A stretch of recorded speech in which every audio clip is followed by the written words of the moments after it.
রোজা বা সিয়াম কাকে বলে?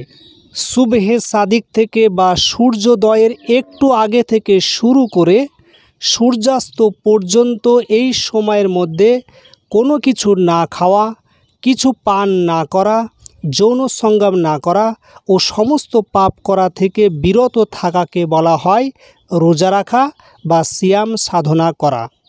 রোজা ভঙ্গের প্রধান কারণগুলি কি কি?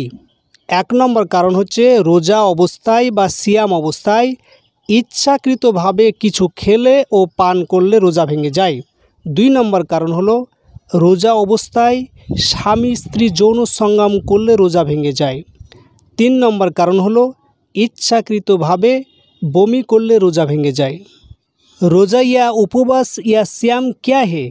रोज़ा या उपवास या सियाम में सूर्योदय से लेकर सूर्यास्त तक इस अवधि के दौरान ना खाने, ना पीने, ना संभोग करने तथा सभी पापों से दूर रहने की प्रथा शामिल है। रोज़ा या उपवास या सियाम तोड़ने के मुख्य कारण क्या है? नंबर 1, अगर आप उपवास या सियाम के दौरान जानबूझकर कुछ खाते या पीते हैं तो सियाम या रोज़ा तोड़ जाते हैं। नंबर 2, यदि पति पत्नी उपवास के दौरान यौन संबंध बनाते हैं तो रोज़ा या उपवास या सियाम तोड़ जाते हैं। नंबर 3, यदि आप जानबूझकर उल्टी करते हैं तो भी रोज़ा या सियाम तोड़ जाते हैं।